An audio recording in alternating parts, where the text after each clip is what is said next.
Nate with Sauce Ain't the Boss here again, and today is day number 195 of quitting alcohol. Today I wanted to talk about how important getting your mind right when you quit alcohol is. It's probably the biggest stumbling block and most difficult, challenging part of this entire process of quitting alcohol is getting your mind on your side. I've talked about it before, and I'm going to talk about it again and again because I think it is singly probably one of the most important topics in quitting alcohol, because we all know what happens. You quit alcohol and you're doing okay for a while, and then that thought to drink pops back into your head. It can be from some kind of trigger. Maybe it's a passing by a place you used to buy alcohol at, or you used to go to drink alcohol.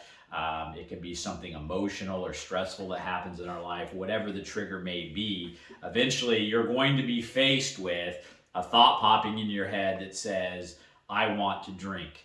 And it's one of those things that if you don't know how to deal with that or get past that, obviously you're going to give into that and go back to drinking alcohol again. So how do you get to a place where you see these thoughts, you're aware of them, and you don't let them bring you back down to that place of drinking again? And I think the first thing is just what I'm talking about, knowing that those thoughts are going to happen. I don't care, who you are. At one point or another along the way in this journey, you're going to have that thought pop into your head, and how do you deal with that?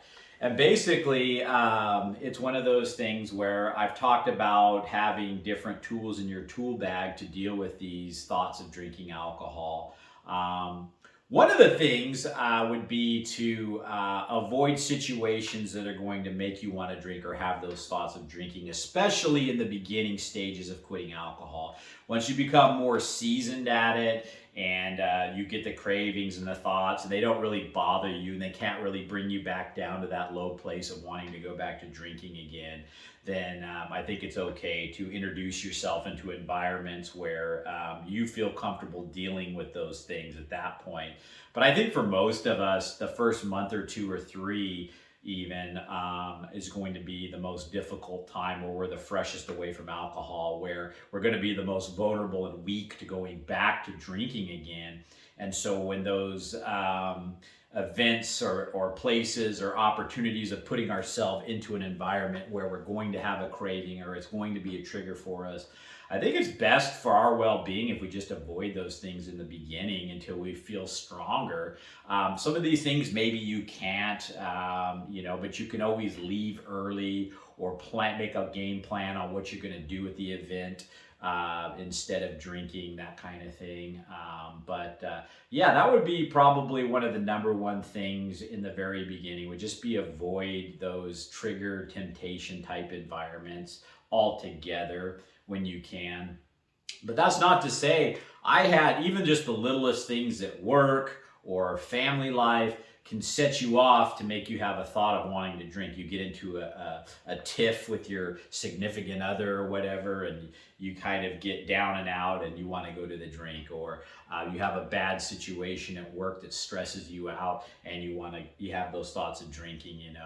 And so these things are going to happen, they're real. And so what do you do when those things happen? Well, I, in the beginning, would just sometimes sit there and feel them. It's called surfing your cravings, where you just are aware of the thought, you sit there, you feel it, and you kind of just let it pass. You're just aware of it, and you don't turn the dial up on that thought. You don't pine after the alcohol. You don't keep thinking about it. Try to switch your thoughts off and think about something different. And, if you've sat there, you've tried to shake the feeling by surfing that craving and it just doesn't leave, that's when I would make a point to get up. I would go exercise. I would start working on a project. Maybe it's paying your bills, doing your taxes, working on some kind of project that is so occupies you so much that you really don't have a choice but to focus in on that one thing.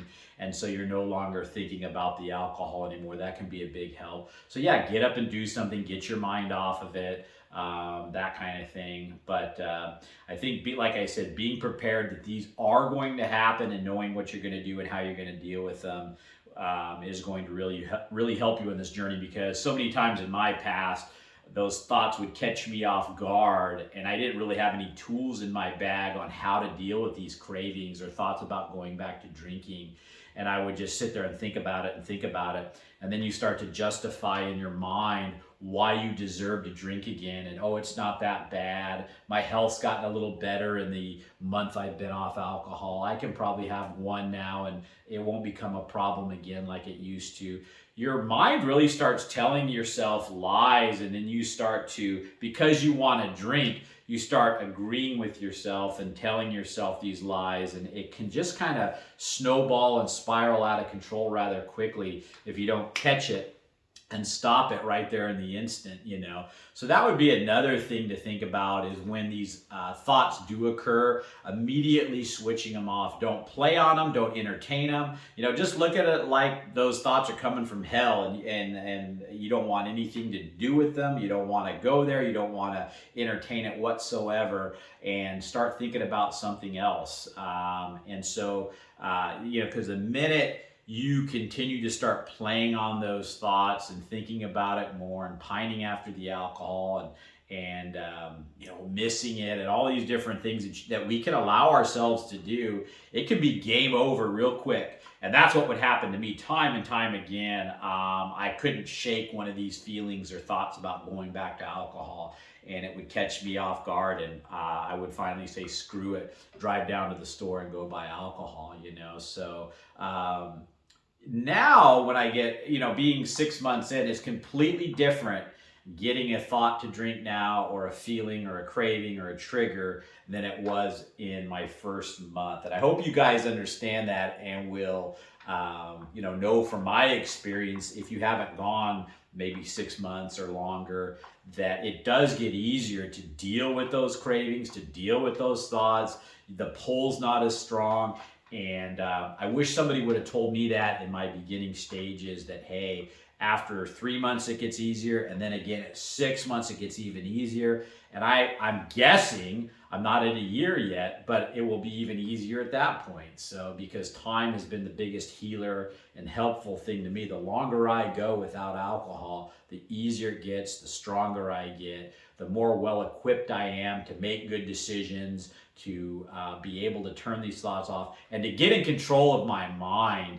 And that's what I started doing from day one when I quit drinking alcohol this time, that I didn't do in my past attempts, was I made a solid effort to really get in control of my thoughts quickly, shut them down, get up and do something, surf the craving sometimes, feel the emotions I was supposed to feel, just all these different techniques that I've talked about in some of my earlier videos that I immediately started implementing into my life, allowed me to get past that first month and those strong cravings and the most hardest, difficult, challenging times.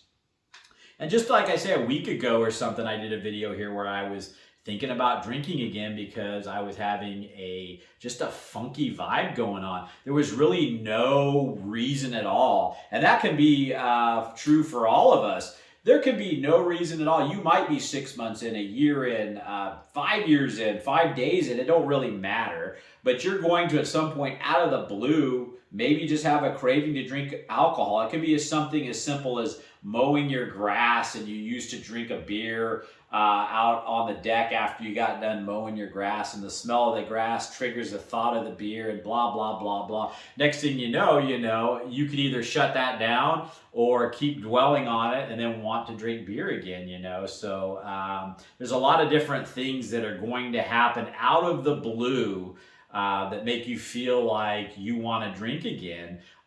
It could be the feeling of missing out. You see your buddies out drinking somewhere, or you hear that there was a big bash that went on that you weren't invited to, or maybe because they know you're not drinking now, or you just hear about it through the grapevine and how fun that would have been to go do that, And these are all just it's that mental mind screw that I'm talking about. These are things we tell ourselves and fabricate with our own minds that are just a bunch of nonsense bull crap about alcohol. And after living like I have 6 months, 3 months, wherever you're at in your journey, that life starts to get better. You start feeling better, looking better, money's better, job's better, relationships are better. Yet you want to go to this, cheesy party and get wasted, or get that temporary buzz and give all that up and sacrifice how far you've come. If your mind was really completely logical and on your side and you had it under control, you wouldn't be having these really ridiculous thoughts about drinking alcohol after you, number one, know how bad it got while you were drinking it, which is what made you want to quit drinking in the first place, the misery you were in, the trapped feeling you had, the health problems you were having, the stupid shit you were saying and doing when you were drinking, maybe the other people around you were harming. I mean, the list can go on and on about all these things as to why we quit drinking in the first place. And we got to remind ourselves of that sometimes when that thought pops in your head to drink again. Instead of thinking about why you deserve to drink and why you want to drink, think about all the hangovers. Think about the people you hurt. Think about your health and where it was going. Think about where you would be in 10 years if you continued drinking the way you are versus 10 years not drinking. I can tell you right now, I was getting to the place where I was having some scary stuff going on, breathing hard, stop breathing in the night, sweats. I'd wake up, my heart would just be pounded. I could feel, I thought I was going to have a heart attack sometime.